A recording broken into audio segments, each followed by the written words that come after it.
You think you know the Disney family? Think again. Beyond the magic and the mouse, Walt Disney's daughters lived lives far more complex and dramatic than any fairy tale. Diane and Sharon Disney weren't just side characters.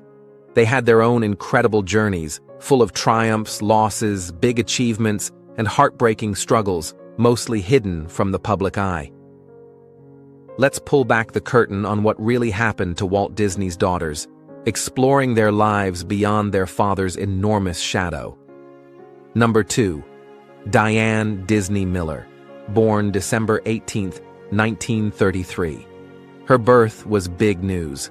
The LA Times declared, "Mickey Mouse has a daughter." After previous heartbreaks, Diane was a miracle for her parents. Walt was thrilled, writing about parenthood while already buying the unborn baby a pony. A few years later, her younger sister, Sharon May, was adopted. Diane remembered being a little kid, peering into the bassinet at her new sister. Growing up Disney meant being protected. After the shocking Lindbergh baby kidnapping, Walt and Lillian kept their daughters far from the spotlight, wanting them to have normal lives. Despite his fame, Diane remembered Walt as a good, warm father and trusted friend. He taught her to ride horses, swam with them, even made props for school plays. He was just Dad. Diane felt he encouraged them to find our own way. They even influenced him, famously nudging him to make Mary Poppins after loving the book. And the Disneyland origin story? It started on a park bench. While Diane and Sharon rode the Griffith Park carousel again and again, Walt watched, realizing parents needed something fun to do too. That simple family outing sparked the idea for a park where everyone could have fun together. Diane studied English at USC, where she met football player Ron Miller on a blind date. They married quickly in 1954. Walt reportedly cried through the ceremony. Ron eventually joined the Disney Company, rising to CEO, while he and Diane raised a large family of 7 children. For years, Diane focused on her family, staying private. But later in life, things changed. Her mother Lillian passed away in 1997, and Diane grew concerned about inaccurate portrayals of her father. This private woman felt a duty to step up, becoming a public advocate for major projects and for her father's true story.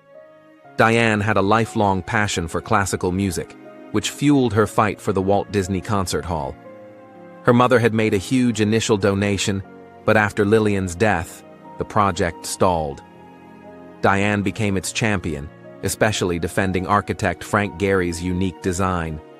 When others wanted to compromise, Diane used the remaining family foundation funds as leverage, keep Gehry and his vision or lose the money. Her husband Ron said she was tougher than hell when fighting for it.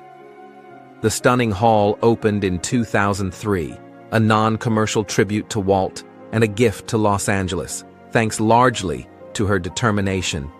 At the same time, she tackled another huge project, the Walt Disney Family Museum in San Francisco. Worried her father was becoming just a corporate logo or a subject of myths, she wanted to show the real man, brilliant, complex, and human. She insisted on honesty, not just a sugar-coated tribute.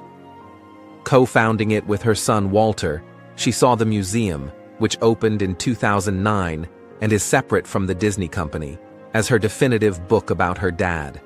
It uses artifacts, Walt's own voice, and historical context to tell his story accurately. Diane and Ron also built a life in Napa Valley, founding the respected Silverado Vineyards in 1981 after moving there. It became their home, and they were known for their local philanthropy, supporting vineyard workers' health care and a local music festival. Diane passed away at 79 in 2013 after a fall. She left behind her family, the iconic concert hall, the vital family museum, and Silverado Vineyards. The film Saving Mr. Banks, about the making of Mary Poppins, was poignantly dedicated to her. Number 1. Sharon May Disney. Born in late 1936, She was adopted as an infant after Lillian was advised not to have more children. Walt and Lillian kept the adoption quiet publicly, wanting to protect Sharon from unwanted attention and the stigma sometimes associated with adoption then. Like Diane, Sharon grew up shielded from the intense spotlight. She famously said, "We were never raised with the idea that my father was a great man. He was Daddy." She shared those family moments, like the park trips that inspired Disneyland. She and Diane grew close, bonded by their unique, sheltered upbringing. Sharon married Robert Brown in 1959. They had a daughter, Victoria, reportedly adopted. Tragically, Robert died of cancer in 1967, making Sharon a young widow shortly after her father's passing. In 1969, she married William Lund, a real estate developer who'd helped find the land for Walt Disney World. They had twins, Brad and Michelle, in 1970. But this marriage ended too, with Sharon filing for divorce in 1976. While generally keeping a lower public profile than Diane, Sharon wasn't entirely removed from the Disney world. She had tiny acting roles as a teen. More significantly, she was involved in Retlaw Enterprises, the family's private company holding Walt's name rights and other assets. She was an owner and officer.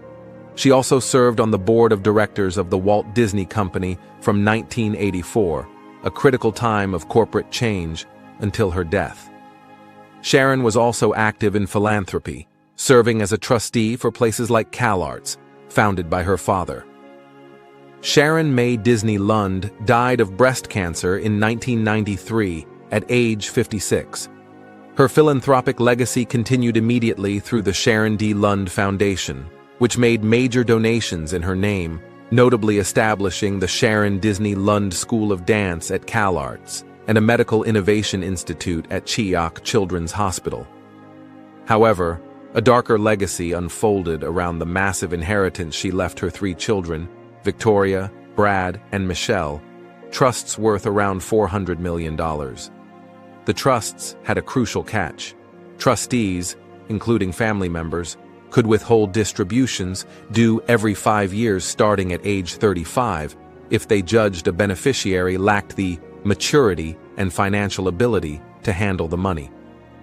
This clause led to decades of heartache and legal battles.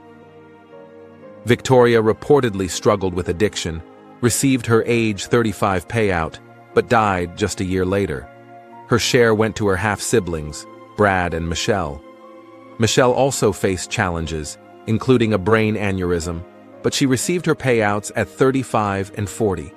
Brad, however, had his distributions consistently withheld at 35, 40, and 45. The trustees cited concerns about his cognitive abilities, though specific diagnoses were disputed, and his ability to manage the money, eventually blocking access to around $200 million. This unequal treatment fueled bitter lawsuits. Brad accused the trustees of unfairly keeping his inheritance hostage. The fight pitted family members against each other, questioning competence and motives. While courts often upheld the trustees' power under the trust's wording, the situation remained deeply divisive. What was likely intended as protection became a source of